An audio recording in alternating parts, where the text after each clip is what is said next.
કોણ છે આ વિક્રમને? બોલાવો એને.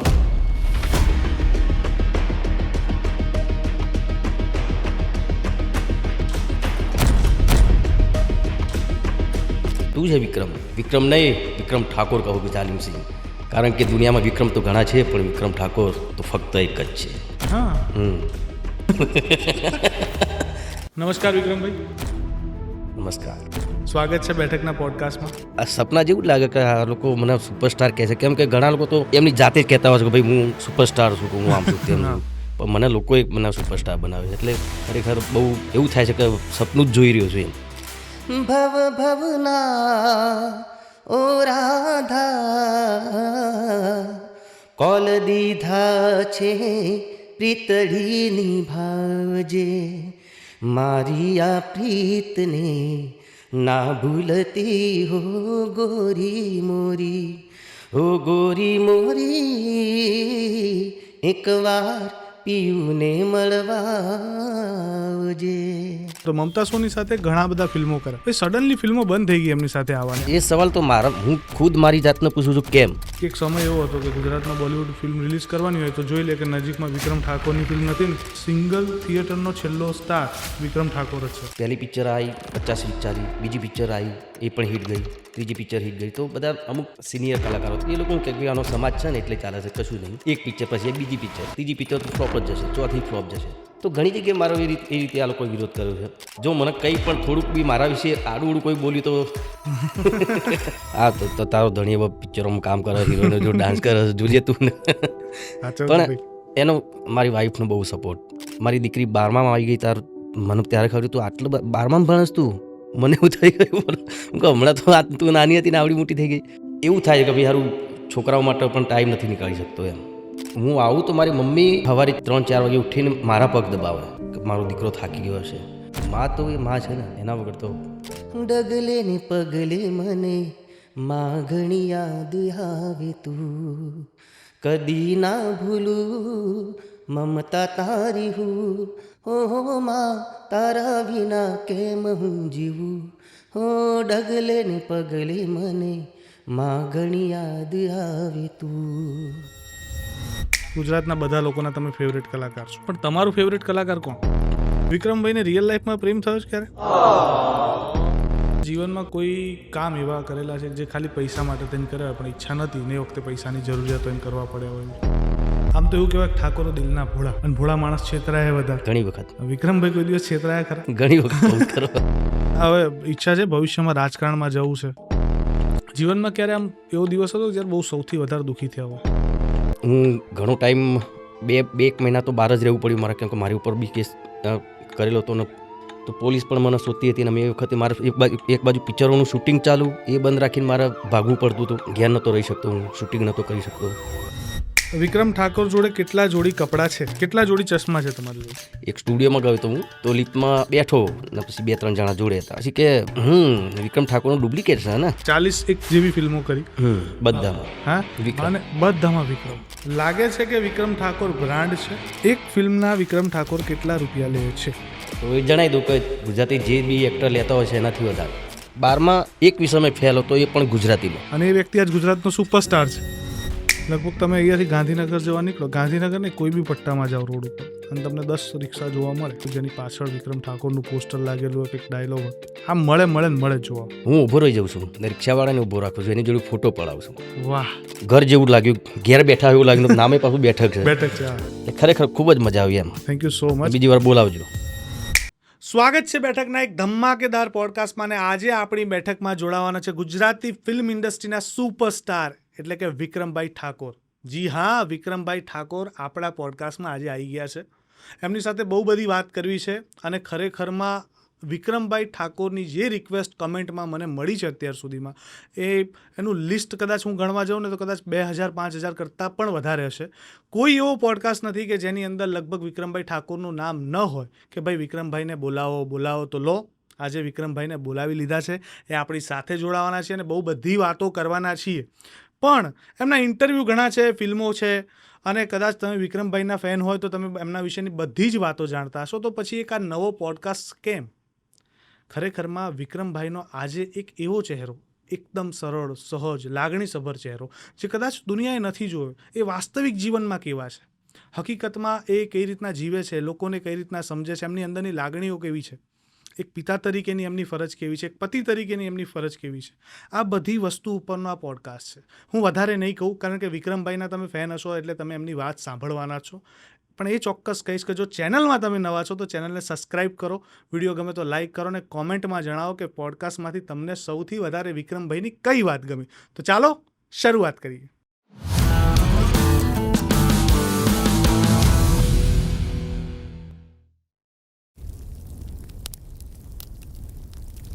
નમસ્કાર વિક્રમભાઈ. નમસ્કાર. સ્વાગત છે બેઠકના પોડકાસ્ટમાં. હાજી. બહુ જ સમયથી ઈચ્છા હતી તમારી સાથે વાર્તાલાપ કરીએ અને ઘણા બધા પ્રશ્નોના જવાબો તમારી પાસેથી મેળવીએ. ફેન્સ એટલા બધા છે, આમ તો ફેન્સ નહીં કહું, એનું રીઝન છે. ફેન્સ કોને કહેવાય કે જે તમારી ફિલ્મ આવે ત્યારે એક્ટિવ થાય, તમને સોશિયલ મીડિયામાં ખાલી ફોલો કરે, આને ફેન્સ કહેવાય. તમે એક શબ્દ વાપરો છો આશિકો, હા.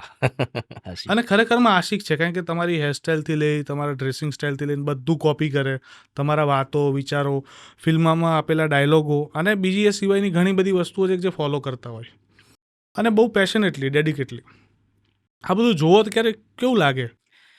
એકચ્યુઅલી આમ તો શરૂઆતમાં તો સપનું જ લાગતું હતું કે હારું કેમ કે આટલી બધી લોકપ્રિયતા, કેમ નાના ઘરમાંથી આવું છું, નાનું કુટુંબ મારું, અને ખાલી સામાન્ય સિંગર ને એને જે અત્યારે બધા સુપરસ્ટાર કહે છે અને પિક્ચરો મારી આટલી ચાલે છે, તો સપના જેવું જ લાગતું હતું મને કે આ બધું ખરેખર હકીકતમાં છે કે પછી સપનું છે. સપનું છે. અને હજી અત્યારે આ જુઓ એટલે એવું લાગે યાર ક્યાં હતો ને ક્યાં આવી ગયો, ને આટલા લોકોનો પ્રેમ. આ કલ્પનામાં વિચાર્યું હતું ખરું કે આવું મળશે એક દિવસ? ક્યારેય નહીં. મેં એકચ્યુઅલી જ્યારે મેં શરૂઆત કરી ફ્લૂટ વગાડવાની, કીબોર્ડ વગાડવાની, તો મારું એક જ હતું કે મોટો થઈને આગળ વધીશ તો સંગીતકાર બનીશ. સિંગર બનીશ એવું પણ નહોતું વિચાર્યું મેં, ને એક્ટરની તો સપને નહોતું વિચાર્યું, કેમ કે એ આપણું કામ જ નહીં એક્ટિંગ કરવાનું હતું પહેલાં તો. એટલે એ વિચાર્યું જ નહોતું મેં. પણ એ એક્ટિંગ ફિલ્ડમાં આયા કઈ રીતના? એકચ્યુઅલી મારી ઘણી બધી કેસેટો, પણ પહેલી કેસેટ હિટ ગઈ એવી ગરબાઈ રમઝટ. એ વખતે તો ઓડિયો કેસેટ અને પેલી વીસીડી બનતી હતી, વિડીયો. હા, એમાં ઘણા બધા ગીતો સારા હતા. કુમ ઘડુલો, ગણપતિ દાદાનું ભજન, પછી ખીલી ખીલી ચંદ્રમાની રાત, પછી એકવાર પીને મળવા આવજે સોંગ. એના પછી મારા લાઈવ પ્રોગ્રામમાં પણ હું ગરબાની સાથે સાથે લોકગીતોની સાથે સાથે ભજન પણ ગાતો અને લોકગીતો પણ મારા બનાવેલા, મારા ભાઈએ બનાવેલા ગાતો, જેમ કે એકવાર પીને મળવા આવજે બનાવ્યું હતું મેં. તો એ લાઈવ પ્રોગ્રામમાં વધારે લોકો એને એન્જોય કરવા લાગ્યા. એમ કરતાં કરતાં પછી ઘણી બધી કેસેટો બનાવી, ઘણા બધા ગીતો બનાવ્યા, બેવફા પરદેસી, બેવફા સાજણ, કેમ કરી ભૂલાય. તો લોકો મારો પ્રોગ્રામ જોવા માટે લોકો લોકગીતો સાંભળવા માટે આવતા હતા ખાસ. મારા ડાયરા થતા હતા એ વખતે. તો આ લાઈનમાં આવવાનું કારણ એ જ કે ભાઈ એ વખતે મારા પ્રોડ્યુસર જે હતા, હર્ષુભાઈ, અત્યારે તો નથી રહ્યા, હર્ષુભાઈ છે, ગુણવંતભાઈ છે, ધીરેનભાઈ છે, એ લોકો જોતા લાઈવ પ્રોગ્રામોનું બધું કે ભાઈ વિક્રમનું આટલું બધું નામ થઈ રહ્યું છે, એટલે ચલો આપણા જેમ મણિરાજને લઈને પિક્ચર બની હતી ઢોલો મારા મલકનો, એ પણ સિંગર હતા બહુ સારા ને એમના ડાયરા બહુ સારા થતા હતા. તો એમની પિક્ચર બની સુપરહિટ થઈ ગઈ, પહેલી જ પિક્ચર. તો એ લોકો એવું વિચાર્યું કે આપણે વિક્રમ પણ અત્યારે આટલું બહુ ફેમસ છે, તો વિક્રમને લઈને આપણે પિક્ચર બનાવીએ. તે રીતે પછી મારી જોડે આવ્યા હતા અને મને કીધું ભાઈ આપણે પિક્ચર તારું બનાવવું છે, જેમ મણિરાજનું હિટ થયું હતું તારું પણ થશે, તારું બી આટલું સારું નામ છે. તો એ રીતે આ લાઈનમાં આવ્યો. પણ એ પણ મને તો મેં ના જ પાડી હતી, કોઈ મારું કામ નહીં, મારું કામ ખાલી ગાવાનું છે, એક્ટિંગનું મને કશું આવડતું જ નહીં, કદી કેમેરા ફેસ કર્યો જ નહોતો મેં. તો મેં ના જ પાડી, હું નહીં કરી શકું. ઘણું બધું મનાવ્યું, પછી છેવટે પિક્ચર કરી ગયા. એ પિક્ચર કરી સુપર ડુપર હિટ ગઈ, એટલે કે ઇન્ડસ્ટ્રીનો એક આખો નવો દોર ચાલુ થયો પિક્ચરથી. પણ પછી એ ફિલ્મમાં તો તમે કીધું કે મને એક્ટિંગ આવડતી નથી, પણ બધા ડાયરેક્ટરોના સપોર્ટથી કરી લીધું. પણ પછી પ્રોફેશનલ ટ્રેનિંગ લીધી એક્ટિંગની? ના, ટ્રેનિંગ નથી લીધી મેં, કેમ કે એવું સમય જ નહોતો મળતો કે મારા શો એક બાજુ ચાલતા હોય, એક બાજુ કેસેટ બનાવવાની, ગાવાનું, એક બાજુ આ શૂટિંગ ચાલુ થઈ ગયા પિક્ચરના. ને એ વખતે પહેલી પિક્ચર પછી તો એટલી બધી ઓફરો આવી પિક્ચરની કે કયું પિક્ચર સ્વીકારું, કયું ના સ્વીકારું, કયું કરું ના કરું. તો એવો ટાઈમ જ નથી મળ્યો. પણ એટલું ખરું કે બધા સિનિયર કલાકારો જોઈ શીખ્યો છું, એ કેવી રીતે ડાયલોગ બોલે, કેવી રીતે એક્શન કરે, કેવી રીતે ડાન્સ કરે. ઘણા બધા ડાયરેક્ટરો છે જેમણે મને ઘણું બધું શીખવાડ્યું છે. એમ કરતાં કરતાં જ થોડું ઘણું આવડી ગયું હોય. પણ અદ્ભુત, જો તમે ટ્રેનિંગ ન લીધી હોય ને અત્યારે આટલું સરસ પરફોર્મન્સ આવે. કારણ કે મેં એક રીલ જોઈ હતી, કદાચ બહુ વાયરલ રીલ છે, એક એટલે બિહાઇન્ડ ધ સીન શોટ છે કે તમે ડાયરેક્ટર બોલે છે કે ડાબે જુઓ, જમણે જુઓ, હા. ઉપર જુઓ, હાજી હા ગુસ્સો કર, 2 મિનિટ હોલ્ડ લે, ઊંડો શ્વાસ લે, તો એ જેવો બોલ્યા જેવું તરત રિએક્શન આવે હા તમારું. હા. અને ગજબની એક્ટિંગ પરફોર્મન્સ છે. એટલે મેં કીધું નહીં કેમ એમ જ કહેવાય કે આ બી ગોડ ગિફ્ટ છે. જેમ કે હું સિંગિંગ કરું છું, ફ્લૂટ વગાડું છું, કીબોર્ડ વગાડું છું, એ રીતે બસ કરતા ગયા થતું ગયું એવું હા, છે. પણ એ છે કે તમે જે શીખ્યા ને એ બધું જાતે જ શીખ્યા. નાનપણમાં એ પછી વાંસળી વગાડવાની વાત હોય, એ કિસ્સો તમારો બહુ અદ્ભુત છે, એ જરા શેર કરો. બસ એમાં એવું હતું કે હું 8-10 વર્ષનું હોઈશ આશરે. તો આમ ફતેપુરા રહેતા હતા. તો પેલું ફેરીઓ હોય, બધું ફ્લૂટ ને બધું વેચતો હતો, ફૂમતા ને બધું આમ બધું રમકડા બધું વેચતો હોય, પેલું ખભી નાખીને. તો એ વખતે ફેરિયાને જોઈને મેં એને એ વાંસળી વગાડતો હતો. તો મને થયું કે મારે વાંસળી લેવી છે એમ. તો મમ્મીને કીધું, તો મમ્મીએ કીધું કે ભાઈ મારી જોડે અત્યારે તો એટલા બધા પૈસા નથી, કંઈક 10 રૂપિયાની કેટલાની કંઈક હતી. તો અમારા કાકા, પરબત કાકા છે, એમણે મને વાંસળી લઈ આપી હતી. અને વાંસળી જો કદાચ લાકડાની હોય, વાંસની હોત ને, તો કદાચ 1-2 દિવસમાં તૂટી ગઈ હોત કે 10 દિવસ, પણ સ્ટીલની વાંસળી હતી. એટલે લીધી અને રોજ મમ્મી જોડે ભેંસો ચારવા જઈએ તો વાંસળી લઈને જતો, જેમ આવડે વગાડતો. પછી ખેતરમાં જતા ભાઈઓ જોડે વાંસળી વગાડતો શીખતો. એમ કરતાં કરતાં 1-2 મહિના મને પ્રોપર વાંસળી વગાડતા આશરે 1-8 વર્ષ થયું હશે. અને 1 વર્ષમાં જાતે વાંસળી વગાડતા હા. વગાડતા શીખી ગયા. અને એવી શીખ્યા કે આજે આખું ગુજરાત એનું ફેન છે, ગજબનું. હાજી. પછી હાર્મોનિયમ, બેન્જો, આ બધું એ રીતના જ શીખ્યા જાતે જ. એ રીતના જ એકચ્યુઅલી અમારું નાનું ગ્રુપ હતું. નવરાત્રિમાં પપ્પા ગાતા હતા, મોટા ભાઈને. તો નવરાત્રિમાં સેક્ટરોમાં પ્રોગ્રામ કરીએ ગાંધીનગરમાં.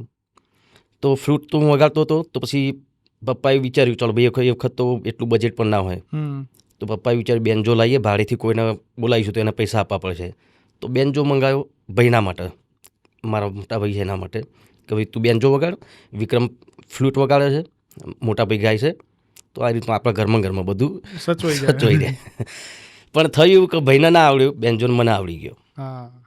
તો પછી કેસ્યો કહેતા, કીબોર્ડ નાનું જાવડું આવતું હતું. તો કેસ્યો લાયા, તો કેસ્યોમાં પણ એવું થયું, એ મને આવડી ગયું. વિક્રમભાઈ અત્યારે કેટલા ઇન્સ્ટ્રુમેન્ટ વગાડી શકે? હું અત્યારે જો ને રોટો સેટ આવે, રોટો વગાડી શકું છું, ડ્રમ વગાડી શકું છું, ઢોલ વગાડી શકું છું, ઢોલક વગાડી શકું છું, ફ્લૂટ તો વગાડું જ છું, કીબોર્ડ વગાડું છું, હાર્મોનિયમ.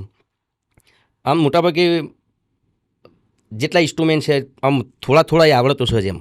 ગુજરાતના બધા લોકોના તમે ફેવરેટ કલાકાર છો, પણ તમારું ફેવરેટ કલાકાર કોણ? એક્ટરમાં કે સિંગરમાં? સિંગરમાં ઘણા બધા કલાકારો છે જેને અમે મોટો થયો છું સાંભળીને. પ્રફુલ્લ દવે હોય, કેમ કે ગુજરાતી પિક્ચર મને પહેલેથી ગમતી. એટલે પ્રફુલ્લ દવેને બહુ, કેમ કે નરેશ કનોડાના પિક્ચર એ વખતે, તો પ્રફુલ્લ દવેનો પણ મને બહુ ગમતો એમ પહેલેથી. અચ્છા, આમ તો બહુ બધા ગીતો તમે ગાયા, પણ સૌથી વધારે ફેવરેટ ગીત કયું તમારું? આમ તો મોટાભાગના બધા જ સારા અને બધા હિટ ગયેલા ગીત છે. પણ મારા માટે એટલા માટે પહેલું ફેવરેટ છે, એકવાર પીયુને મળવા આવજે. કેમ કે જે મેં ગરબાની રમઝટમાં એ ગીત લખ્યું હતું ને એના પછી પિક્ચર બની એકવાર પીયુને મળવા આવજે. એટલે એ સોંગ મને વધારે શક્ય હોય તો કદાચ અમે સાંભળી શકીએ. હા. ભવ ભવના ઓ રાધા, કોલ દીધા છે પ્રીતડી નિભાવજે, મારી આ પ્રીતને ના ભૂલતી હો ગોરી મોરી, હો ગોરી મોરી, એકવાર પીયુને મળવા આવજે. વાહ, અદ્ભુત. આમ તો ઘણી વખત આ ગીત સાંભળ્યું હશે. હા. આજે કદાચ ઘણી વખત આ ગીત ઘણી બધી જગ્યાએ અલગ અલગ સાંભળવા મળે છે, અને પણ છતાં અત્યારે લાઈવ સાંભળ્યું તેની મજા જ કંઈક અલગ છે. પણ આ જો કદાચ સિંગર ના હોત, કદાચ એક્ટર ના હોત, તો આજ વિક્રમ ઠાકોર શું હોત? સંગીતકાર, મ્યુઝિક ડાયરેક્ટર. અને કદાચ એ પણ ના હોત તો? એ પણ ના હોય તો ભણ્યા તો હતા નહીં આપણે એટલું બધું. એટલે ક્યાંક નોકરી વોકરી કરતા હોય, બીજું શું હોય. કેટલું એજ્યુકેશન ક્વોલિફિકેશન કેટલું? 12મી. 12 પાસ કે અડધે મૂકી પછી? 12માં એક વિષય મેં ફેલ હતો, એ પણ ગુજરાતીમાં. હા. અને એ વ્યક્તિ આજ ગુજરાતનો સુપરસ્ટાર છે. પછી ટાઈમ જ ના મળે, કેમ કે પ્રોગ્રામો ચાલુ થઈ, સિંગિંગ ચાલુ થઈ ગયું મારું ગાવાનું, એટલે પછી ભણવાનું કોઈ મેળ જ ના પડ્યો. અચ્છા, આ સુપરસ્ટારનું જે ટાઇટલ છે, ગુજરાતના સુપરસ્ટાર, બોલિવૂડના સુપરસ્ટાર, આ ટાઇટલ સાંભળો ત્યારે કેવું લાગે? કીધું ને, આ સપના જેવું જ લાગે કે આ લોકો મને સુપરસ્ટાર કહે છે, કેમ કે ઘણા લોકો તો એમની જાતે જ કહેતા હોય છે કે ભાઈ હું સુપરસ્ટાર છું, કે હું આમ છું તેમ છું, પણ મને લોકોએ મને સુપરસ્ટાર બનાવે છે, એટલે ખરેખર બહુ એવું થાય છે કે સપનું જ જોઈ રહ્યો છું એમ. અચ્છા, આમ હવે કેવું છે, અત્યારના જે અર્બનાઇઝેશન જે થઈ ગયું છે એની અંદર કેવું છે, તમે થોડું ઇંગ્લિશ બોલો, વાત કરતી વખતે ઇંગ્લિશના શબ્દોનું ઉમેરણ કરો ને, તમે લાગો કે ભણેલા ગણેલા છો, તમે લેવલના કલાકાર છો એવું દેખાય. એ ચક્કરમાં ઘણા લોકો ઇંગ્લિશ બોલતા હોય. તમને કોઈ દિવસ મેં નથી સાંભળ્યા? ના, મેં કદી વિચાર્યું જ નથી કે હું ઇંગ્લિશ શીખું પહેલાં તો, કેમ કે આપણી માતૃભાષા જ આટલી મસ્ત છે, આટલું સરસ છે, તો કોઈ બધા ગુજરાતી સમજી છે. અત્યારે આપણે બેઠા છીએ તો આપણે ગુજરાતીમાં વાત, તમે હું કહું છું તમે સમજો છો, તમે કહો છો હું સમજુ છું, તો ઇંગ્લિશ બોલવાનો કોઈ મતલબ જ નથી. હા, તો બહુ સાચી વાત છે. મારી વાત તમને સમજાવવી જોઈએ, તમારી વાત મને સમજાવવી જોઈએ, પછી ગમે તે ભાષામાં થશે. અને પણ છે ને, ફિલ્મોમાં અમુક ડાયલોગો છે જેમાં ઇંગ્લિશ ડાયલોગ છે તમારા, જેમાં ફોરેનર કેરેક્ટરનો એક રોલ કરેલો છે, તો એ બધા, અને એક ગીત છે એમાં પણ કંઈક 2-3 કડીઓ છે ઇંગ્લિશમાં. એ બધા ક્યારે, કઈ રીતના એ પ્રિપેરેશન કરતા હતા પહેલા? હા, એ તો શૂટિંગમાં તો થઈ જાય ને, તો વાંધો ના આવે. અચ્છા, તમારો મોસ્ટ ફેવરેટ ડાયલોગ કયો? ઘણા બધા છે, પણ હમણાં જ કીધું મેં, આપણે વાત ચર્ચા થઈ ત્યારે કીધું ભાઈ એક ડાયલોગ એવો છે કે જે ફિરોઝ હીરાની વિલન, એને મળવા હું જઉં છું, એટલે મને બોલાવે છે મળવા માટે, પિક્ચરની વાત કરું છું. એટલે એના ગુંડાઓને મેં માર્યા હોય છે એકચ્યુઅલી, એટલે કે કોણ છે આ વિક્રમ, બોલાવો એના. તો હું જઉં છું, મને કહે અચ્છા તું છે વિક્રમ. તો હું કહું છું કે ભાઈ વિક્રમ નહીં, વિક્રમ ઠાકોર કહું કે જાલિમ સિંહ, કારણ કે દુનિયામાં વિક્રમ તો ઘણા છે પણ વિક્રમ ઠાકોર તો ફક્ત એક જ છે. સુપર. અને આ ડાયલોગો ઉપર જબર સીટીઓ પડતી હોય, અને લોકો આમ ગાંડા થઈ જાય. એ ડાયલોગ પછી લૂપમાં લોકો ઘણા તો રિંગટોનમાં પણ રાખતા હોય છે, અને હજી આવો ક્રેઝ છે, હજી બરકરાર છે આ દોર. પણ આમાં કેવું છે, ઘણી બધી ફિલ્મો કરીએ, ઘણા બધા એક્ટર સાથે કામ કરીએ, એટલે તમે કીધું કે હું બધા એક્ટરોને જોઈને ડાયરેક્ટરો પાસેથી શીખ્યો. કયા એક્ટરના કયા ગુણ તમને ગમે? આમ કદાચ 2-4 એક્ટર મોખરે હોય ને તમને કહી શકો. જો નરેશભાઈ, એમના જોડેથી હું એ શીખ્યો કે ડાન્સ, પહેલાં તો એમનો ડાન્સ અને લાઈવ પરફોર્મન્સ, એમનું જે પ્રોગ્રામની દ્રષ્ટિએ કહું તો પ્રોગ્રામમાં જે લાઈવ પરફોર્મન્સ કરતા હતા નરેશભાઈ, એ મને બહુ જ ગમતું હતું. એ જોઈને હું મારા લાઈવ પ્રોગ્રામમાં પણ ઘણી વખત એ કરતો હતો હું.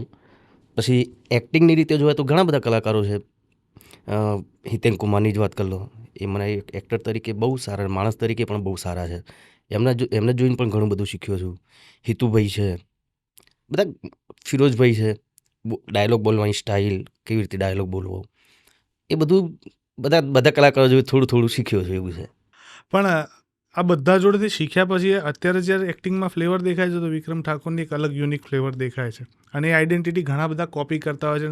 આપણે એવું કહી શકીએ કે મોટા એક્ટર હોય ને એના ડુપ્લિકેટ હોય અલગ અલગ લોકો, જે એ રીતના એક્ટિંગ કરતા હોય, સ્ટેજ શો કરતા હોય, અને એ પણ એનાથી કૃતજ્ઞ થતા હોય. તો એવા જ્યારે જોવો છો કે જે લોકો અમુક તમારી નકલ કરતા હોય છે, એ જોઈને કેવું લાગે? સારું લાગે છે આમ તો. જો સિંગિંગની દ્રષ્ટિએ જોવા જઈએ તો હું આવ્યો આ ફિલ્ડમાં સિંગર તરીકે, એના પછી અમારા સમાજના તો ખાસ એટલા બધા સિંગરો વધી ગયા. તમે જુઓ તો ગામડે સિંગર તમને જોવા મળશે, અને મારા જેવી હેરસ્ટાઈલ, કપડાં મારા જેવી પહેરવાના, તો સારું પણ લાગે. ને પણ કહું બી ખરું એ લોકોને કે ભાઈ તમે ચલો, તમે ગાવશો સારું, તમે શીખો છો, સારી વાત છે, પણ સાથે તમે ભણવાનું પણ રાખો. હું અત્યારે હાલ પણ પછતાવું છું કે હું ભણ્યો નથી.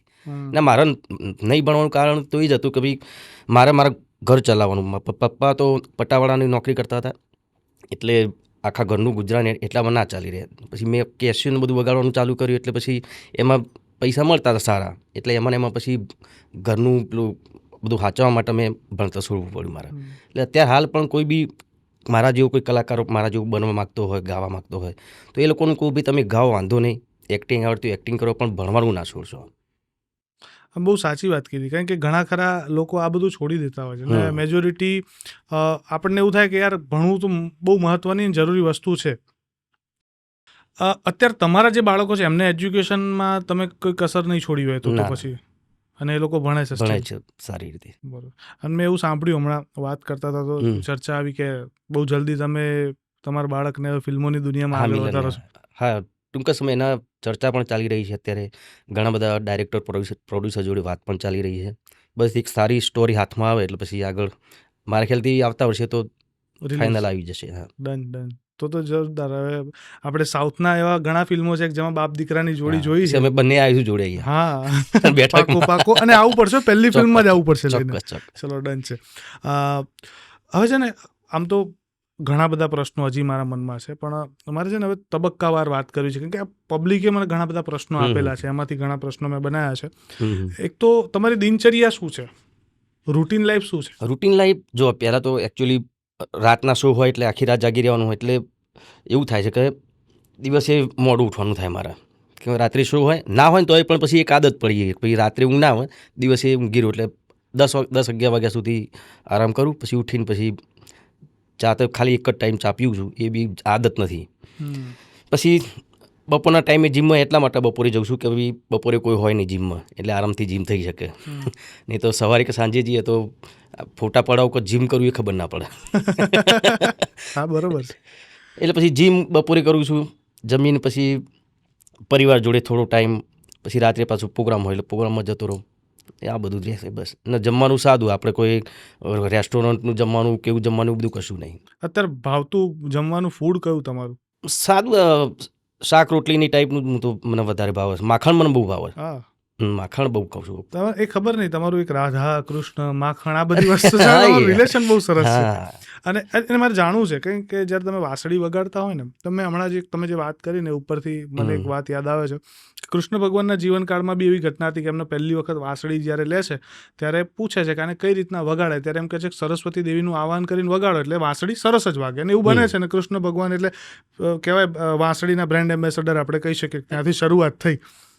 સેમ વિથ તમારી જોડે, તમારે કોઈ ગુરુ નથી, માત્ર એ માં સરસ્વતીની કૃપા જ છે. પછી આપણે રાધાની વાત કરી, તમારા ઘણા ફિલ્મોમાં હિરોઈનનું કેરેક્ટર જે હોય એમાં એનું નામ રાધા હોય, એવું કેમ? કેરેક્ટરનું બી અને સોંગમાં બી તમે જો મારા દરેક સોંગ હશે, જે લવ સોંગ રોમેન્ટિક સોંગ હશે, એમાં બી રાધાનું જ ઉલ્લેખ વધારે નામથી કરેલો છે. એનું કારણ એક કે ભાઈ રાધા, કૃષ્ણ રાધા એ પ્રેમનું પ્રતીક છે.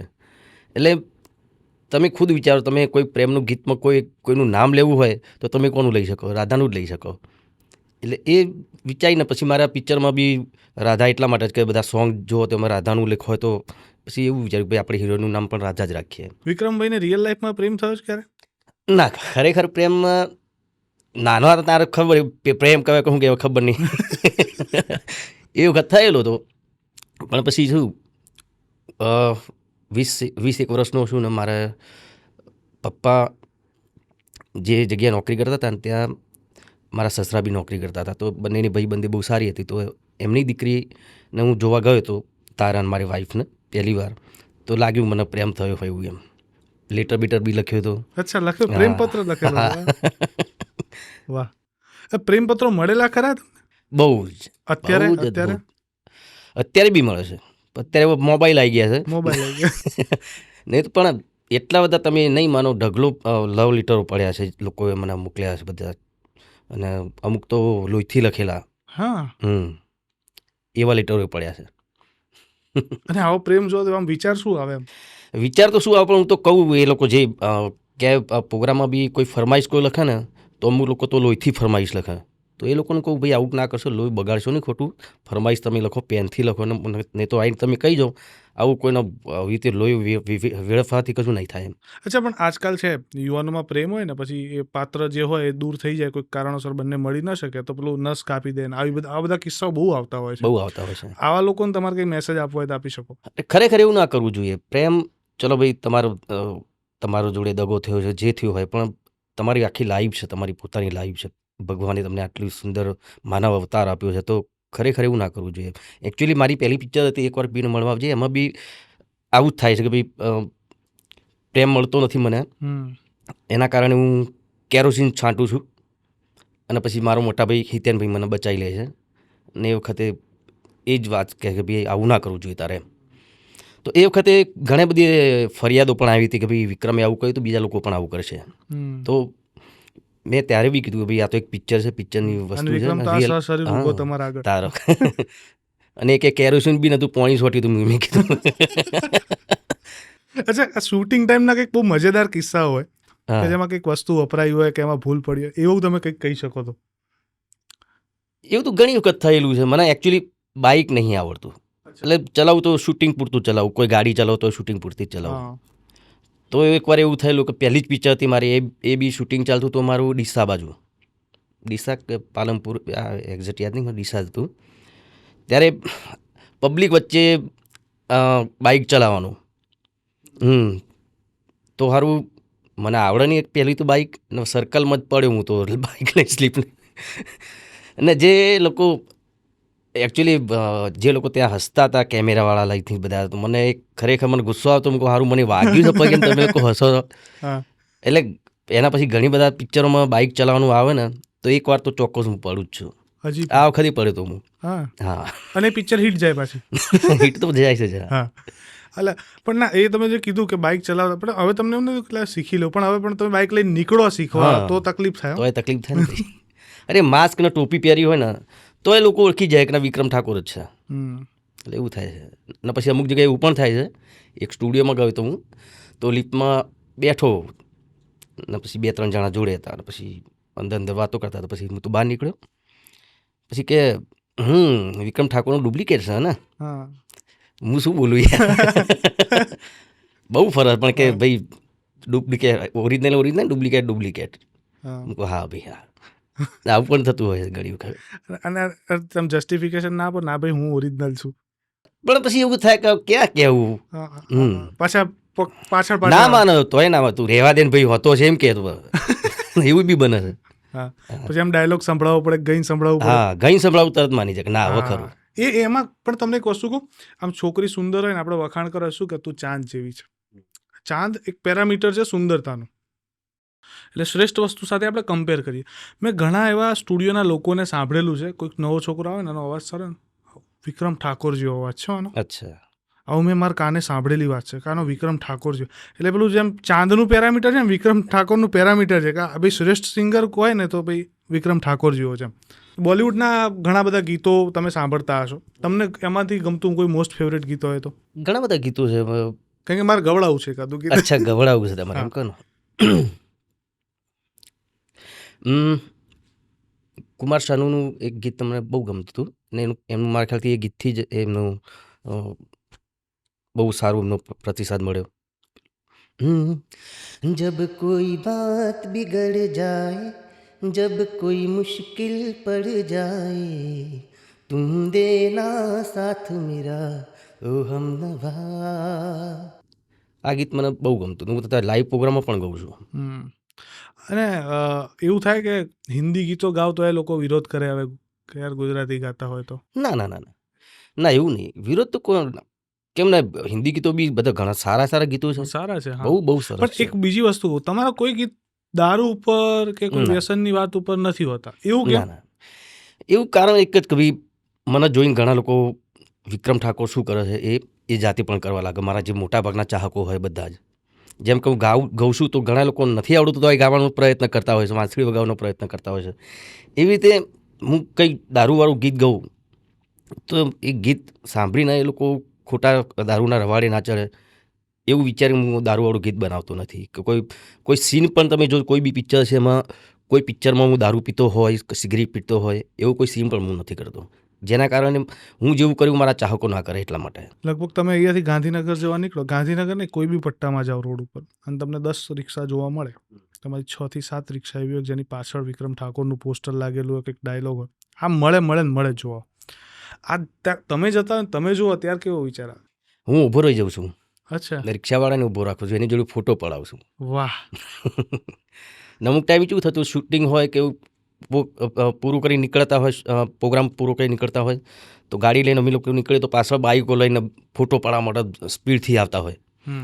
તો એ લોકોને પણ હું ગાડી ઊભી રાખીને કહું ભાઈ આવી સ્પીડથી ના આવશો તમે, તમને કંઈ પ્રોબ્લેમ થઈ જાય, તમે ફોટો પડાવો તો ફોટો પડાવી લો, પણ આ રીતે તમને કંઈ પ્રોબ્લેમ ના થાય જુઓ ને તમારા. ના પણ આજે તમે જે તમારા આશિકો પ્રત્યેનો જે ભાવની વાત કરી આનાથી મને એક બીજો મનમાં પ્રશ્ન આવે છે કે કોઈ વાર એવું બન્યું છે કોઈક એકદમ ગાંડો ફેન મળી ગયો કે એના થયું કે આ ક્યાં હેન્ડલ કરવો અઘરો છે, આ તો માનતો જ નથી હવે?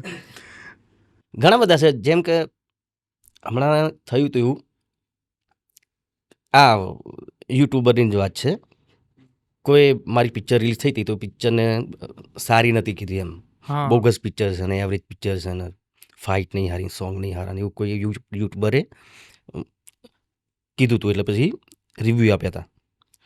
તો મારો એક બહુ જોરદાર ચાહક છે. તો ચાહકે એક ઇન્સ્ટાગ્રામમાં કંઈક આડું બોલીને પેલા બહુ ગાળો આપી હતી. એક તમને બી ખબર હશે કે ક્રિટિસાઇઝ કર્યું હતું. હા, એ મારા ધ્યાનમાં આવેલું છે. હમ. તો એ પછી તો બધા યુટ્યુબરે કે વિક્રમ ઠાકોરનો કોઈ વિડીયો નહીં બનાવવાનો, કોઈ રિવ્યૂ નહીં આપવાનો આ પિક્ચરના. તો એવો બી ચાહક છે જે આવા તો ઘણા બધા છે, પણ મેં એને પછી કીધું કે ભાઈ આવું ના કરે તારે, એ લોકોનો પોતાનું મંતવ્ય હોય બરાબર, પણ કે ના વિક્રમ ઠાકોરનો આવું કેમ કહે છે, કે ભાઈ તો હોય બધા સરખા ના હોય. એટલે એવું પણ પછી પાછું એની જોડે માફી બી મંગાવડાવી મેં, તું માફી માગ લે ભાઈ, આવું ના કરે તારે. હા, બરોબર છે. પણ એટલે ટૂંકમાં કહેવાનો મતલબ, જો મને કંઈ પણ થોડુંક બી મારા વિશે આડું કોઈ બોલ્યું તો એની વાટ લગાડી દે આ લોકો. ઘણા બધા એવા છે. એટલે બહુ વધુ પડતો પ્રેમ પણ છે ને, અમુક ટાઈમે બહુ ચિંતામાં રાખે આપણને. એટલે ખોટું કહેવાય વધુ પડતો પ્રેમ. એટલે એને ખબર ના હોય બિચારાને, એને બોલતા બોલાઈ ગયું પછી. બોલાઈ ગયું. હા, અને ઘણી વખત કેવું હોય કે એમ એને અમુક એટલે ઘણી વખત નેગેટિવ કોમેન્ટ એટલે કરે કે બાને વિક્રમભાઈનું ધ્યાન જાય. હા હા, ઘણા બધા એવા છે. એટલે એ પણ એક લોકોનો એજન્ડા હોય કે ભાઈ આપણે નેગેટિવ રીતે બોલીએ ને તો ધ્યાન જશે આ લોકોને એમ, બાકી તો નથી જોતા પોઝિટિવ લખ્યો તો. એટલે ઘણા એવું કરતા પણ હોય છે. હા, પણ જીવનમાં કોઈ એવું ગીત છે કે જે ગાયાનો અફસોસ હોય આજની તારીખમાં, કે યાર ના ગાયું હોય? હા, ના ગાવું જોઈતું હતું, કે આજે કદાચ વધારે સારી રીતના ગવાતું એ રીતના. ના, એક ગીત હતું સૂર મંદિરમાંથી, એક થોડુંક ડબલ મિનિંગવાળું ગીત હતું. તો મને જનકભાઈ પટેલ સૂર મંદિરના મેન, તેમણે કીધું ભાઈ અત્યારે આ ટાઈપના ગીત વધારે ચાલે, તું ગા. તો મેં ના પાડી દીધી, હારું નહીં ગાવું. પણ કે કશું વાંધો નહીં, આમાં શું છે એટલું એ નહીં એમ, જેમ કે ભાઈ નરેશભાઈનું હતું પાદરની ઓબલી હેઠે, એ ટાઈપનું છું આમાં. પણ પછી મારે ગાવું પડ્યું, ના છૂટકે. ને અત્યારે હાલ પણ મને પસ્તાવો છે, ગીત મારે નહોતું ગાવું. અચ્છા, જીવનમાં કોઈ કામ એવા કરેલા છે જે ખાલી પૈસા માટે થઈને કર્યા હોય, પણ ઈચ્છા નથી ને એ વખતે પૈસાની જરૂરિયાત હોય કરવા પડ્યા હોય? એવું ના, એવું તો પિક્ચરની જ વાત કરો ને. પિક્ચરમાં ખરેખર નથી કરવી, પણ પૈસાની સારી ઓફર હતી. અચ્છા, પહેલી જ ફિલ્મની વાત છે. બરોબર છે. કેમ કે વિષય જ નહોતો મારો, પણ કરવી પડી હતી મારે એમ. પણ પછી પિક્ચર રિલીઝ થઈ, તમને ખબર છે 50 વીક, એ વખતે ગુજરાતી ફિલ્મો ચાલતી જ નથી ને. એ વખતે આ પિક્ચર આટલું બધું 50 વીક સુધી ચાલી. પછી મને થયું કે સારું, હવે મારે સિરિયસ થવું જોઈએ એમ. પછી એક્ટિંગની બાબતમાં પછી થોડો, કેમ કે પિક્ચર જોવા ગયો, પહેલી જ પિક્ચર તારા મને જોતો તારા જ મને એવું થતું કે હા મારા બેટા લોકો મારવાનું છે મને તો. કેમ કોમેન્ટો બી એવી થતી, જ્યારે શૂટિંગ ચાલતું હતું એ વખત બી હાલોલ બાજુ શૂટિંગ કરતા હતા. મમતા સોની મારા હિરોઈન હતી, થોડી હાઈટ એમની પાછી ખરી મારા કરતા. તો હું એકદમ પતલો, તો બધા ત્યાં બી બધા કોમેન્ટો કરતા હતા એવી બધી. ત્યાં બધા જોવા આવેલા શૂટિંગ, કે આ ક્યાંથી હીરો બનવાનું, કે આ છોકરું હીરો બનવા આવ્યું છે મોટું. તો એવી કોમેન્ટો પણ સાંભળેલી છે એમ. ને પછી મને થયું કે ના ભાઈ, હવે તો મારે કંઈક, ચલો પિક્ચર આટલી બધી હિટ ગઈ છે, કંઈક તો હશે એવું. મારો સમાજ તો ખરેખર હતો જ મારી સાથે, પણ દરેક સમાજે આ પિક્ચરને જોઈ વખાણી એમ. એક છે ને, ઘણા લોકોને એવું છે ખાલી એક પર્ટિક્યુલર સમાજ જ જાય. ના, એવું નથી.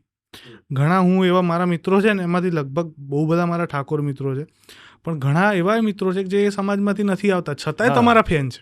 હા, ઘણા છે. હમણાંની જ વાત કરું, આપણે બોપલ જ કદાચ આ એકાદ વર્ષ પહેલાંની જ વાત છે.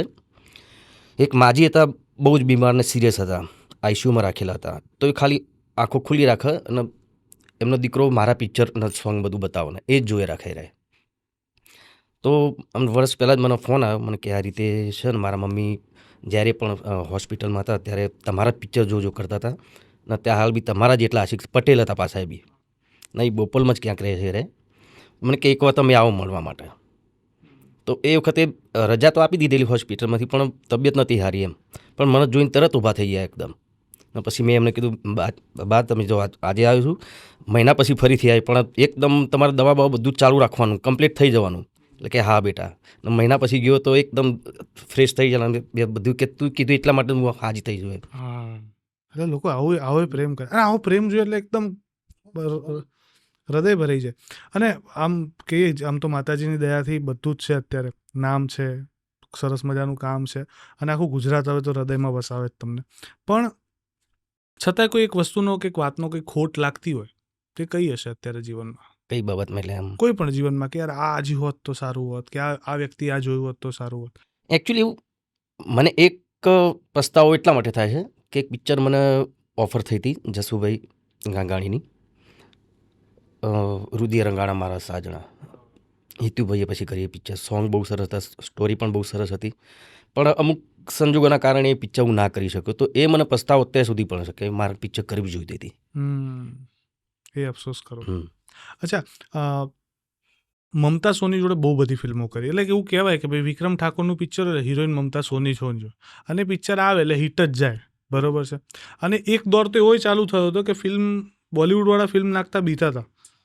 એક સમય એવો હતો કે ગુજરાતમાં બોલિવૂડ ફિલ્મ રિલીઝ કરવાની હોય તો જોઈ લે કે નજીકમાં વિક્રમ ઠાકોરની ફિલ્મ સિંગલ થિયેટર મળતા જ નતા એમ. મળતા જ નતા. હા, અને હું કદાચ અત્યારે વધારે ન કહું તો એટલું કહી શકું કે સિંગલ થિયેટરનો છેલ્લો સ્ટાર વિક્રમ ઠાકોર જ છે. અરે એટલે કેમ કે દેખાતું જ નથી આગળ. અત્યારે મને નથી લાગતું કે સિંગલ થિયેટરમાં હાલ અત્યારે કોઈ નથી એ રીતના.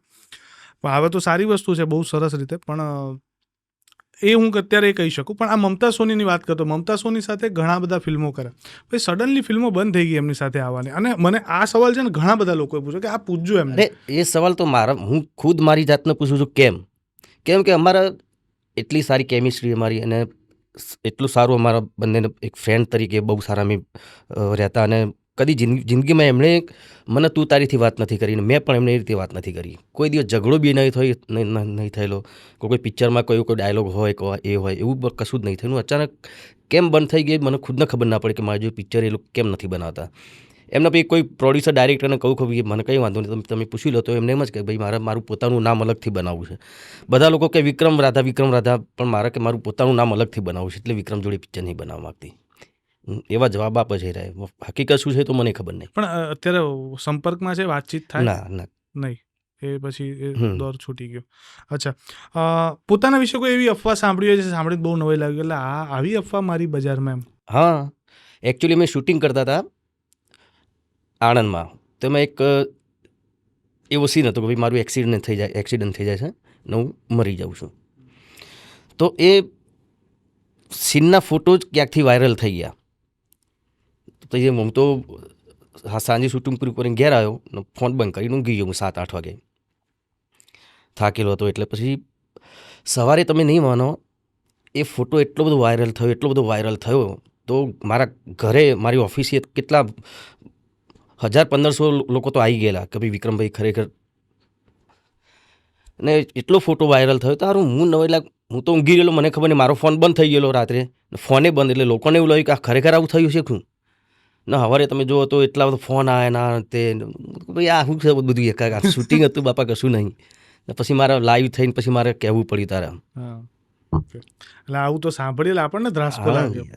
પણ આ અફવાઓ, સ્ટાર બનો એટલે આ બધી વસ્તુ બાય પ્રોડક્ટ છે આવે છે, લોકો પ્રશંસા એટલી કરે ને લોકો નિંદા કરનારા એટલા મળી જાય.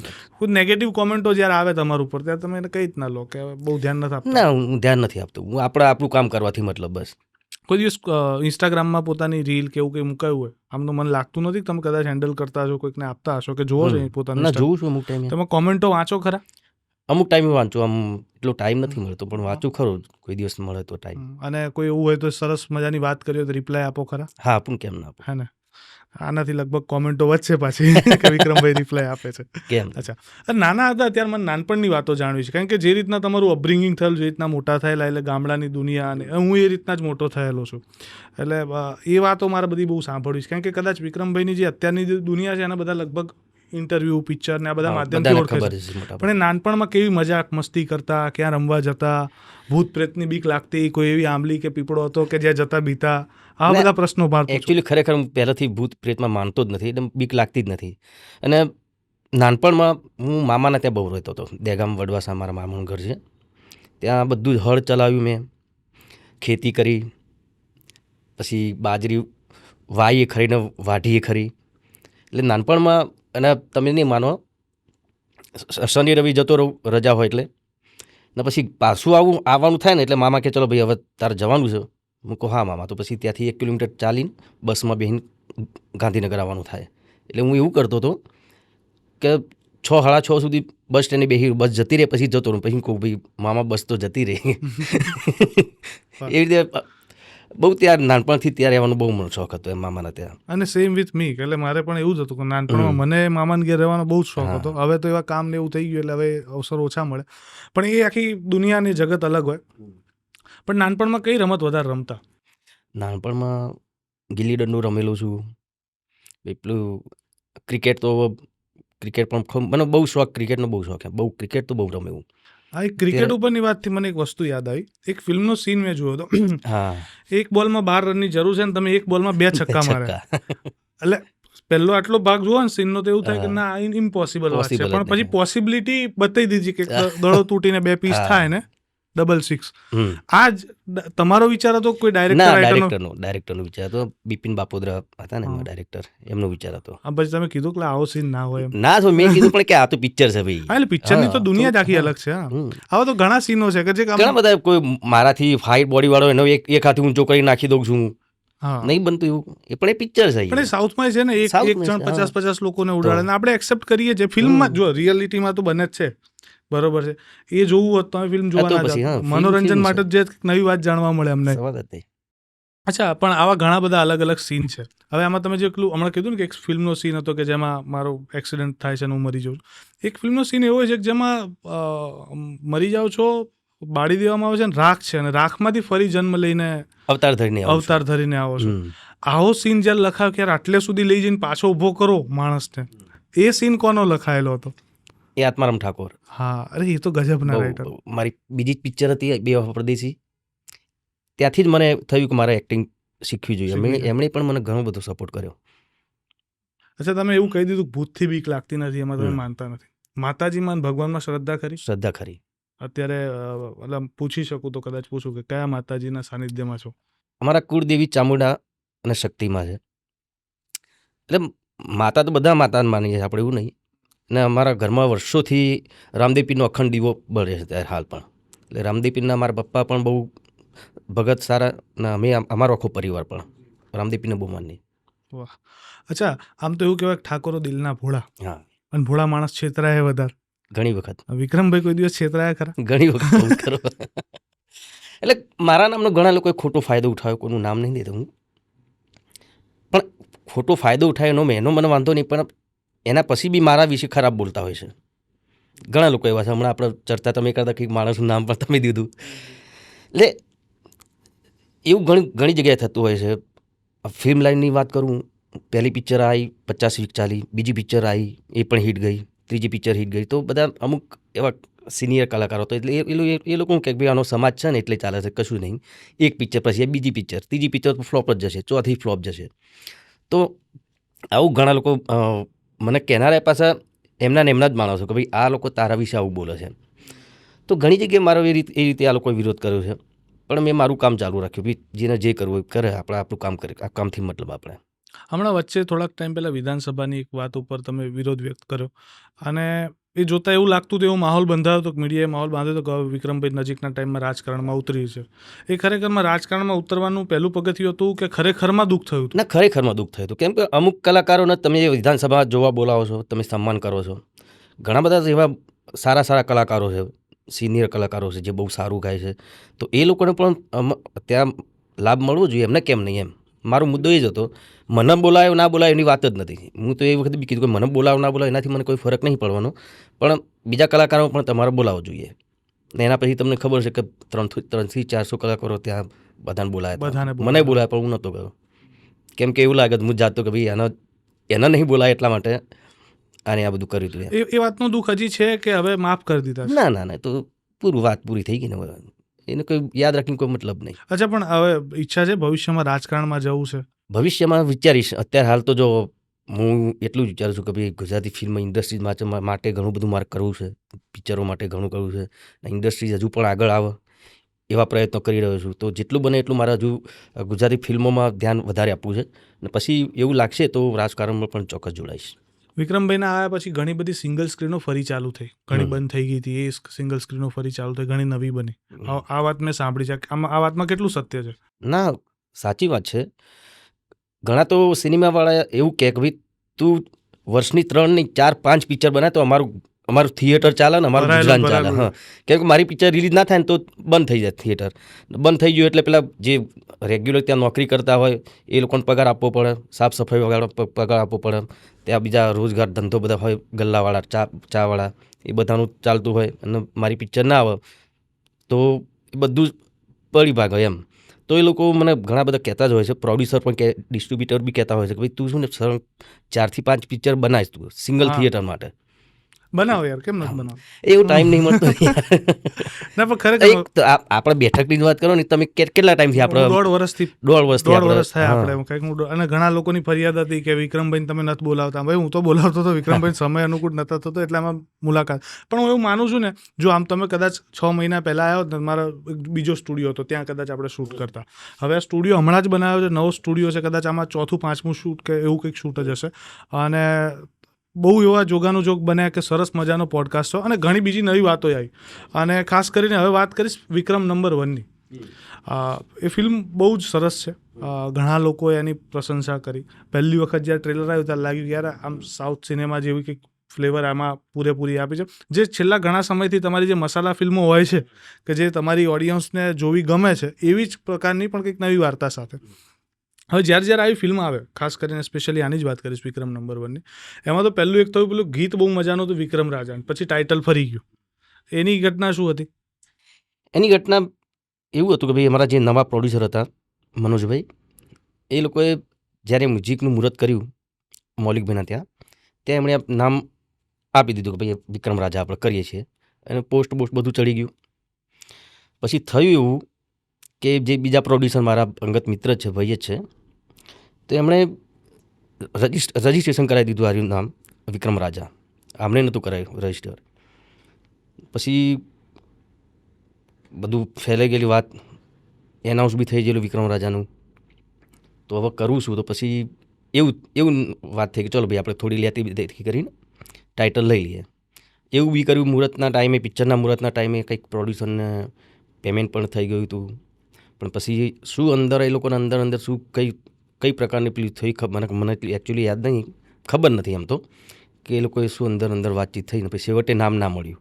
છેલ્લી ઘડીએ રિલીઝ થવાના 10 દિવસ બાકી હતા ને નામ ના મળ્યું. નામ બદલવું પડ્યું. તો અમારે તો બધા પોસ્ટરો છપાયેલા બધું કેન્સલ કરવું પડ્યું. એના લીધે પિક્ચર પણ લેટ થઈ. સાથે પબ્લિસિટી ના કરી શક્યા કેમ કે અમે પોસ્ટરનું બધું તો વિક્રમ રાજા તરીકે બધું એ જ એના જ બનાવ્યા હતા. એટલે પછી ફરીથી વિક્રમ નંબર 1 બધું બનાવવું પડ્યું. પબ્લિસિટી ના થઈ શકી. અને થિયેટરની વાત કરું તો 100થી વધારે સિનેમા મને મળવાના હતા આ પિક્ચરના, વિક્રમ નંબર 1ના. પણ નામ બદલાયું અને સેન્સર પણ ટાઈમે ના થયું. રિલીઝ થવાની હતી કાલે, આજે સેન્સર થયું. એટલે સિનેમાવાળા તો એમ તો ડાયરેક્ટ ના આપી દે ને, એ રીતે એવું બી થયું કે ભાઈ ઓછી સિનેમા મળી. પણ તમે નહીં માનો, આ પિક્ચર રિલીઝ થઈ તો રાતના મલ્ટીપ્લેક્સમાં રાતના 12 થી 3ના શો પણ ચલાવવા પડ્યા. ઘણી બધી પિક્ચર એવું થયું, જેમ કે સોરી સાજણામાં પણ એવું થયેલું, ભોળાનો ભગવાન આવ્યો એમાં પણ એવું થયેલું કે રાતના.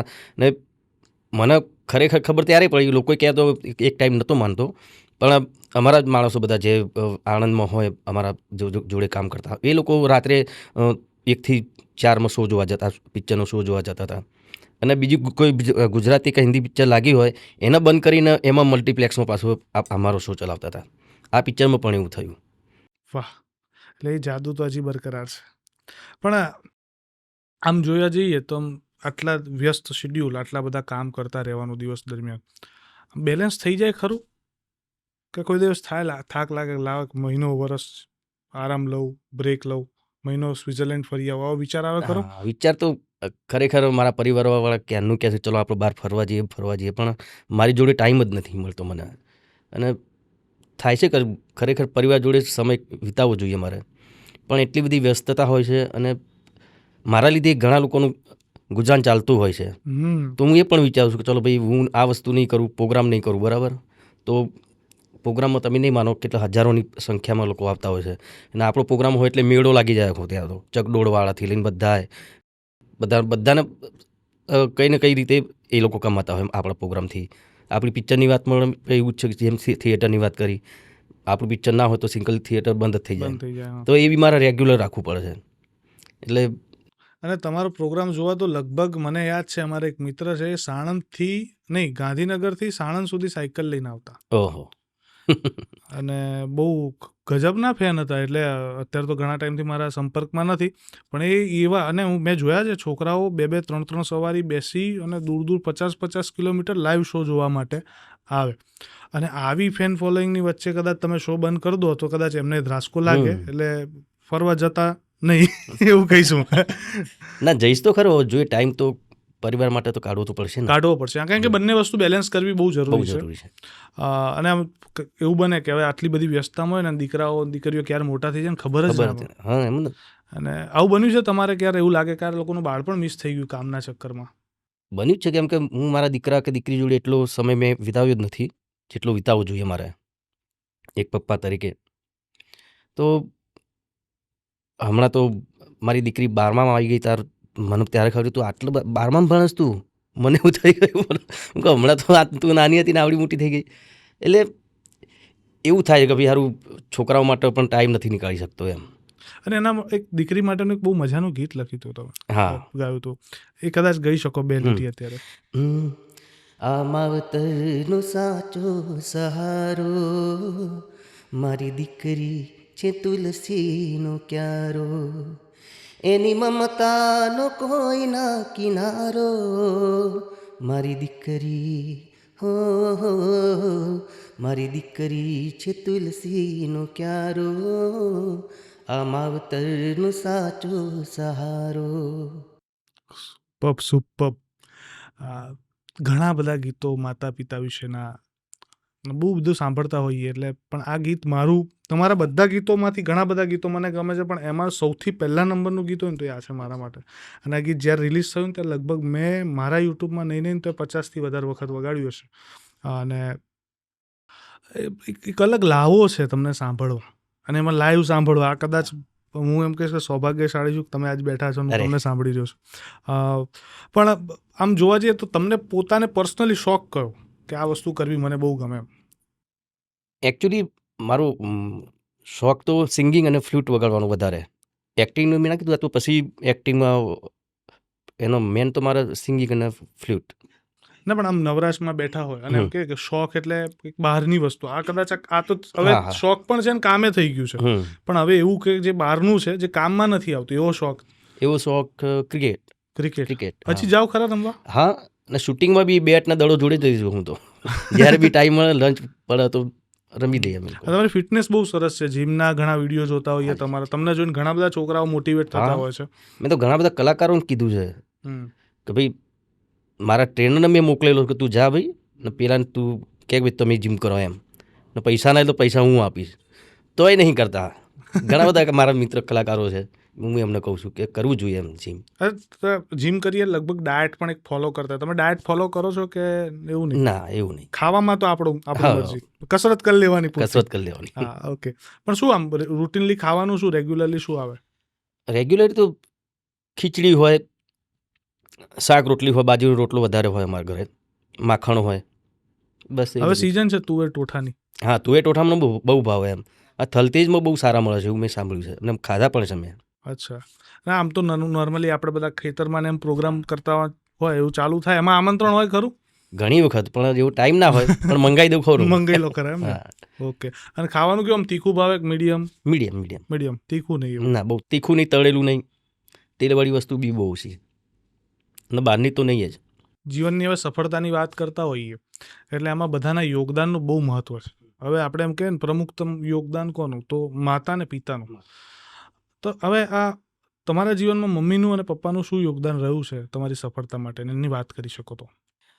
પપ્પાનું યોગદાન કે જેમ અમને ચારે ભાઈઓને અમને જે રીતે ઉછેર્યા છે, એક લાઈન પકડાવી, સિંગિંગ લાઈન પકડાવી. પપ્પા કેમ કે પોતે ગાતા હતા તો એમને જોઈને જ અમે શીખ્યા છીએ.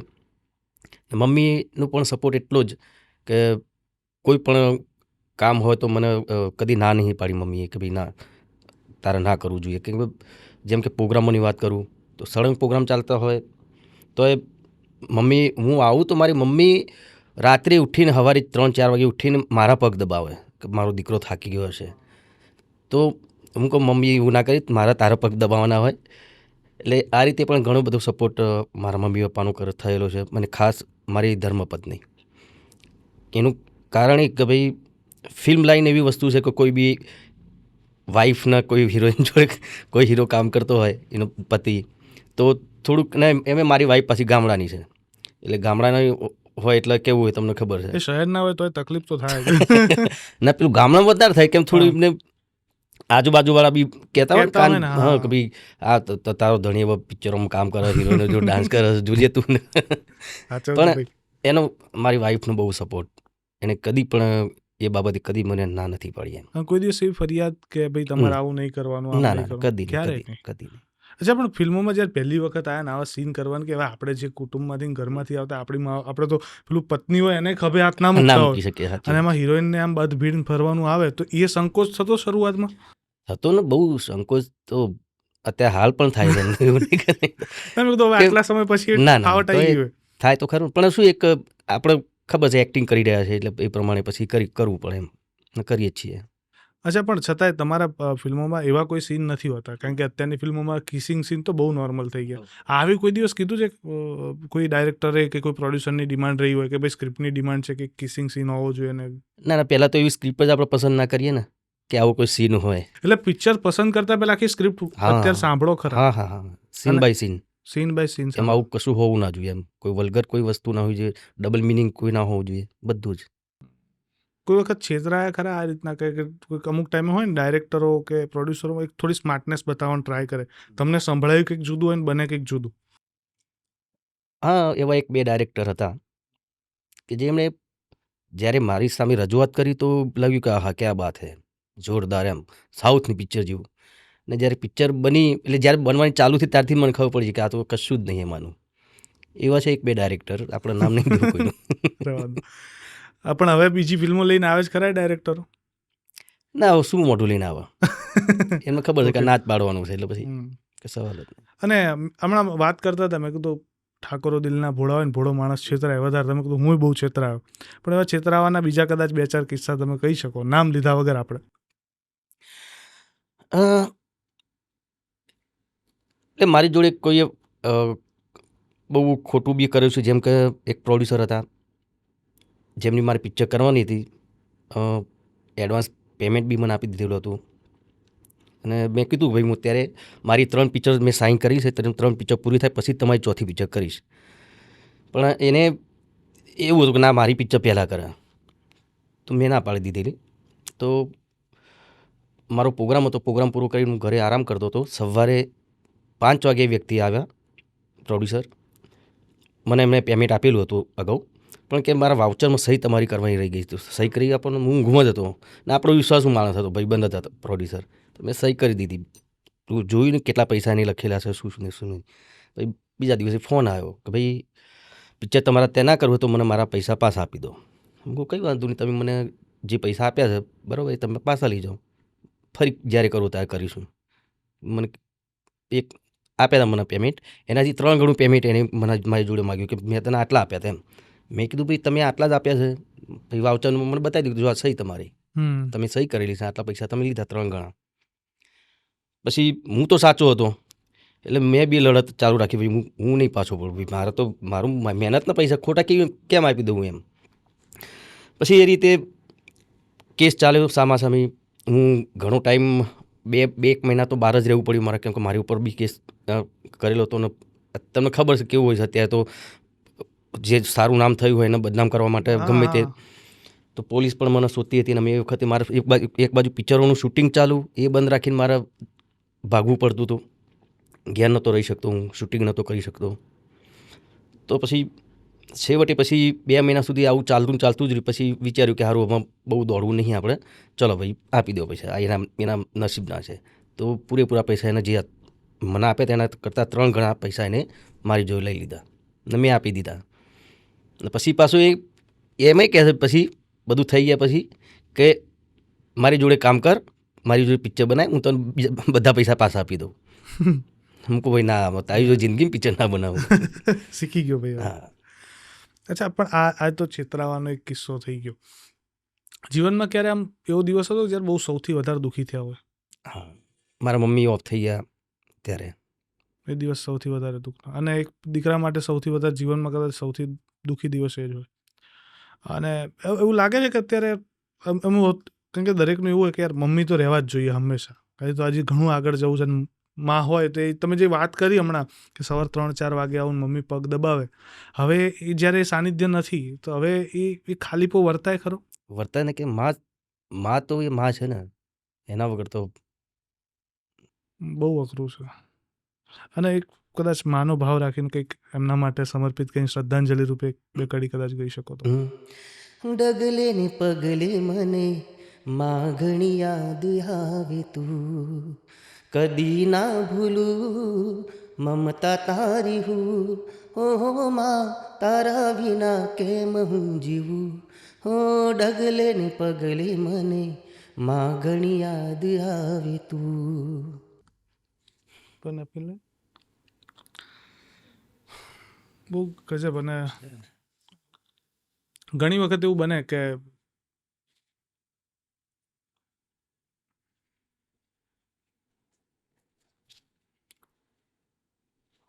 આમ બહુ ઓછું બને કે મારા પોડકાસ્ટની અંદર આવે ને કોઈ એમનો બહુ કરુણતાથી ને આટલી હૃદય ખોલીને વાત કરે, કારણ કે કદાચ આજનો પોડકાસ્ટ એવો છે કે આખી અલગ રીતે મેં વાત કરી છે. નોર્મલી ફિલ્મોની ને આ જગતની વાતો બધા કરતા હોય, પણ મારે પર્સનલ એક જાણું હતું કે વિક્રમ ઠાકોરની એક આખી અલગ દુનિયા પણ છે કે જ્યાંથી કદાચ ત્યાં સુધી લોકોની દ્રષ્ટિ નથી જતી, કારણ કે ખાલી ફિલ્મોના અને મીડિયાના માધ્યમથી જોતા હોય. ત્યારે તમે માની વાત કરી, તમારા પપ્પાનું યોગદાન તમને જીવનમાં કેટલું લાગ્યું? બહુ જ. કદી મને કોઈ ઇન્સ્ટ્રુમેન્ટ લેવું હોય કે એવું હોય તો બી કદી મને રોક્યો નથી ને એમ કદી નથી કીધું કે પૈસા નથી એમ. ગમે તે રીતે પૈસાની સગવડ કરી જ દે મારા માટે, કોઈ બી નવું કીબોર્ડ લેવાનું હોય.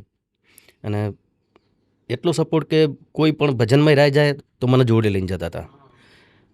મને થોડું વગાડતા આવડતું વાંસળીને એવું, પણ તોય બેસાડતા મને એમ ને તું વગાડ જેવું આવડે એવું.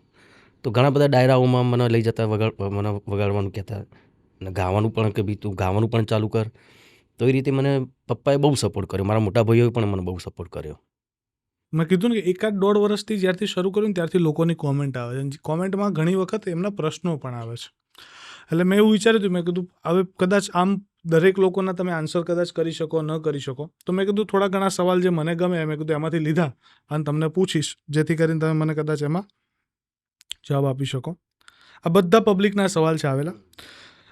પહેલો સવાલ છે કે વિક્રમ ઠાકોર જોડે કેટલા જોડી કપડાં છે? અરે વાહ, તો બહુ જ છે. હવે તિજોરી બધી ભરાઈ જઈ છે, એટલા બધા કપડાં છે. હા. અને એકના એક કપડાં રિપીટ થાય ખરા? ના ના, ક્યારે છે? ક્યારેક જ થઈ જાય, પણ ભૂલથી થઈ ભૂલમાં જાય. થઈ જાય. ભૂલમાં થઈ જાય. હા. અરે કોઈ પર્ટિક્યુલર ડિઝાઇનર છે આના માટે? ના એવું કંઈ નહીં, ડિઝાઇનર કોઈ નહીં. હા, ફિલ્મોમાં હોય, ફિલ્મોમાં ડિઝાઇન હોય છે, પણ બાકી અત્યારે ના, આજે ના. તમારું ડ્રેસિંગ છે બધું પોતાનું? હા, પોતાનું. વાહ, અદભુત. કેટલા ચશ્મા છે? સોરી, કેટલા જોડી ચશ્મા છે તમારી જોડે? હશે, ચશ્માનો શોખ તો ખરો મારે.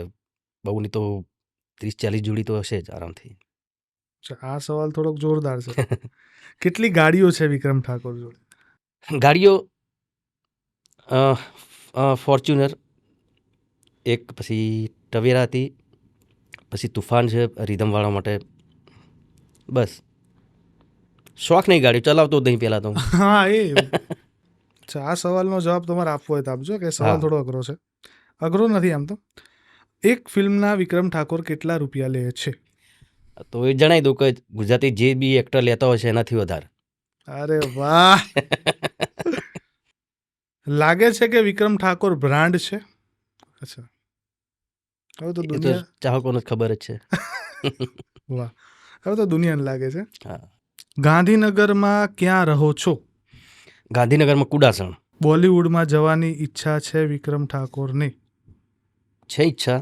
એક ઓફર પણ આવી, પણ એ પિક્ચરમાં મને એટલું નહોતું લાગ્યું, તો પછી મેં ના પાડી હતી. પણ જઈશ ખરો, સારી એવી પિક્ચરમાં મળશે તો, સારું બેનર હશે તો. અત્યારે કલાકારો ગુજરાતી ફિલ્મોમાં ગીતો ગાય છે, તો તમે કેમ નથી ગાતા? અરે ગાય તો છે. અચ્છા, ઓકે, અર્બન ફિલ્મોની વાત કરે છે. એવી ઓફર આવી છે કે અર્બન ગુજરાતી ફિલ્મોની અંદર તમને ગીત ગાવા માટેની ઓફર આવી હોય? ઓફર ગીત ગાવા માટેની તો એટલે એકચ્યુઅલી હું મારા માટે જ ગીત ગાઉં છું, બીજા કોઈ કલાકાર માટે નથી ગાતો. એ મારું પર્સનલ મેં પેલું છે. એવું કોઈને નહીં ગાવું એવું નહીં, પણ હું સિંગર છું, હું કલાકાર છું, તો હું મારા માટે જ ગાઉં છું. અને ઓફર બીજી સિંગિંગ સિંગર તરીકે તો ઠીક છે, પણ એક પિક્ચર હતી કરશન દાસ. હા, એ પિક્ચર માટે મને ઓફર આવી હતી ગેસ્ટ રોલ માટે.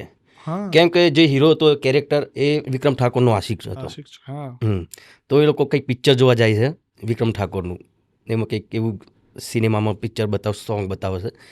એના માટે મને ઓફર કરી હતી જે તે ટાઈમે, પણ હું વ્યસ્ત હતો ને મેં ના પાડી હતી.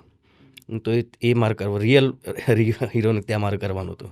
એટલે એઝ અ વિક્રમ. અને એકચ્યુઅલી છે ને આ તમારી ખાસિયત રહી છે, 41 જેવી ફિલ્મો કરી બધામાં હા, વિક્રમ. અને બધામાં વિક્રમ, અને પછી ચાલે એવી. હા, આ મેજિક બહુ અઘરું છે. અને હિતેન સરને એક ઇન્ટરવ્યુ હતો, એમાં તો એક બોલે છે કાં તો રેકોર્ડ થઈ શકે એમ વાત છે કે આટલી એશિયામાં પેલું એશિયાની વર્લ્ડમાં, એ તો બોલે છે એશિયા નહીં આખા વર્લ્ડમાં થઈ શકે કે તું પહેલો માત્ર એક કલાકાર છે કે જેને 40 ફિલ્મો કરીને બધી એઝ અ વિક્રમના નામ.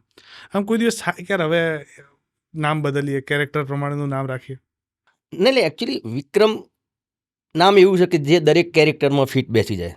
તમે જો ટ્રક ડ્રાઈવર હોય તો વિક્રમ તો હોય, રિક્ષા ચાલક તો વિક્રમ હોય, બિઝનેસમેન હોય તો વિક્રમ હોઈ શકે. એટલે નામ જ એવું છે કે હા, એનું ચેન્જ કરવાનું કોઈ લાગતું નહીં. એવું લાગશે કદાચ કોઈ પિક્ચરમાં કે ભાઈ ચલો આ કેરેક્ટર આ ટાઈપનું છે, તો આપણે દાખલા તરીકે મુસ્લિમનું કેરેક્ટર હોય તો વિક્રમ ના રાખી શકીએ, બીજી કોઈ કાસ્ટનું હોય તો વિક્રમ ના રાખી શકીએ. તો એવું કોઈ હોય તો વસ્તુ જુદી છે, પણ એવું કદું બન્યું જ નથી. એમ નહીં, એવું બી મેં કીધું છે કે એટલે મારે વિક્રમ રાખવું છે એવું નહીં. દરેક પ્રોડ્યુસર ડાયરેક્ટર પણ એમ જ કહે કે ના બરાબર વિક્રમ જ રાખીએ આપણે. વિક્રમ જ રાખીએ. એમને ફેથ છે એટલો કે હા ભાઈ આ નામ પરફેક્ટ છે. આમ શાહરૂખ ખાનમાં બી એવું કહેવાય કે એનું ફિલ્મમાં રાજ અને રાહુલ આ બે કોમન નામ રહેતા હતા, અને એ નામથી ચાલતું હતું એટલે જ રાખતા. અમિતાભ બચ્ચન સાહેબની વાત કરો તો વિજય. તમે આપણે બોલિવૂડની વાત થઈ, અને પણ બોલિવૂડના કોઈ મ્યુઝિક કમ્પોઝર જે તમને ગમતા હોય?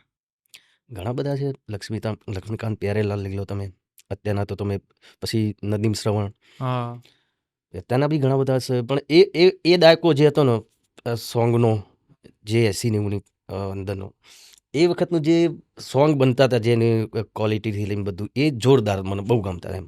અને આજે એ ગીતો કદાચ તમારા મોઢે સાંભળીએ કે એમને સાંભળીએ, હજી એ ફીલ હવે આવે છે. અમુક તો નાનપણમાં નહોતા સમજાતી, હવે સમજાય જ ગીતો. મને હમણાં ગુલામ નબીની જે ગઝલો છે એનો શોખ હમણાં તો જાગ્યો છે. એ વખતે નાનપણમાં તો એવું લાગતું કોણ સાંભળે ધીમા ગીતો, પણ હવે એના ફીલ સમજાય છે.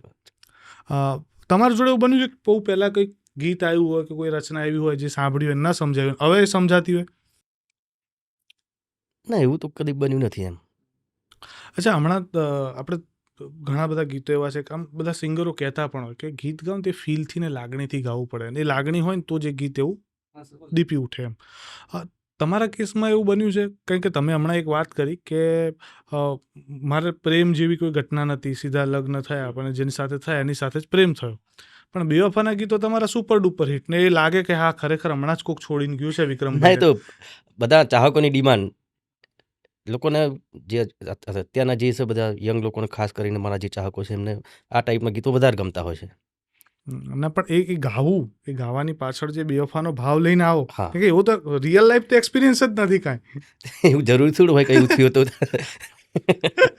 આ પેલી વાત થઈ ગઈ કે ફિલ્મમાં મર્યા હતા, રિયલમાં થોડા મર્યા છે. સારું, એટલે જરૂરી નથી. તમે કોઈ પણ ભાવથી કરો તો સવાલ જ નહીં, એમાં તમે સફળ થવાના જ હોય, કોઈ પણ ફિલ્ડ હોય એમ. અચ્છા, હવે છે ને બહુ બધી ચર્ચા કરી, પણ આપણે છે ને જો ચર્ચા અધૂરી રહી જાય, જો માતાજીનું કે દેવીનું કોઈનું કંઈક ગીત કે ભજન તમે ન ગાઓ, કે ગરબો નાનકડો કદાચ એકાદ બે કડી, કારણ કે એ પોડકાસ્ટ અધૂરો લાગશે. હવે પોડકાસ્ટ લગભગ હું પૂરું કરી રહ્યો છું. છેલ્લે સવાલો પૂછીશ 2-3 કે ભવિષ્યમાં વિલનનો રોલ કરવાની ઈચ્છા કરી? ના, એવી કોઈ ઈચ્છા નથી. અમુક પિક્ચર હોય છે ને હીરો અને વિલન બંને સેમ લુક વાળા હોય, એક જ. હા, એવું કોઈ હશે તો કરીશ ચોક્કસ. જેમ કે આપણે કમલ હસનની ઘણી ફિલ્મો છે કે હીરો પણ છે ને વિલન પણ એ છે. કરીશ ચોક્કસ, એવું હશે તો. કારણ કે આ પણ કદાચ કોઈકને આપેલો મને સવાલ છે, પૂછેલો સવાલ છે કે વિલનનો રોલ કરશે, અને એ ખબર નહીં લોકોની ઈચ્છા હોય કે યાર કેવી એક્ટિંગ આવે. એક જમાનો હતો જે શાહરૂખ ખાન પણ વિલનના કેરેક્ટરથી જ બહુ, કારણ કે ડબલ રોલ એવા ડુપ્લિકેટ કરીને એક ફિલ્મ છે એમનું, પણ આવા કોઈક ફિલ્મોમાં લોકોની જોવાની ઈચ્છા છે, મારી પણ છે. અને છેલ્લે આપણે પોડકાસ્ટ પૂર્ણ કરીએ છીએ, હું પૂછીશ કે કેવો રહ્યો અનુભવ બેઠકમાં પોડકાસ્ટ કરીને? બેઠકમાં બહુ, કેમ કે ઘણા બધા મેં પોડકાસ્ટ કર્યો, પણ આજે કંઈક અલગ ઘર જેવું લાગ્યું, ઘેર બેઠા એવું લાગ્યું, નામે પાછું બેઠક છે. બેઠક છે, હા. એ ખરેખર ખૂબ જ મજા આવી એમ. Thank you so much. બીજી વાર બોલાવજો. ચોક્કસ, હું તો સામેથી કહી શકું તો. પાક્કું, ડન છે. હવે જ્યારે પણ તમારે એવું લાગે કે આજે બેઠક કરવી છે, સીધું આવી જવાનું. ડન છે. આપણે મળીશું, ઘણી બધી વાતો કરીશું. આજે સમય મર્યાદાને ધ્યાનમાં રાખતા આપણે પોડકાસ્ટ આપણે આટલે રાખીએ છીએ, પણ હજી તો ઢગલા બંધ એવી વાતો છે.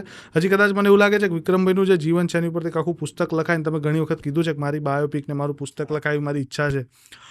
તો એ પુસ્તક કદાચ આ પોડકાસ્ટના માધ્યમ થકી ધીમે ધીમે લોકોને મળે, એટલે એક તબક્કાવાર લોકો તમારું જીવન સાંભળે એવી ઈચ્છાથી આપણે આગળ પણ ઘણા પોડકાસ્ટ કરશું. Thank you so much.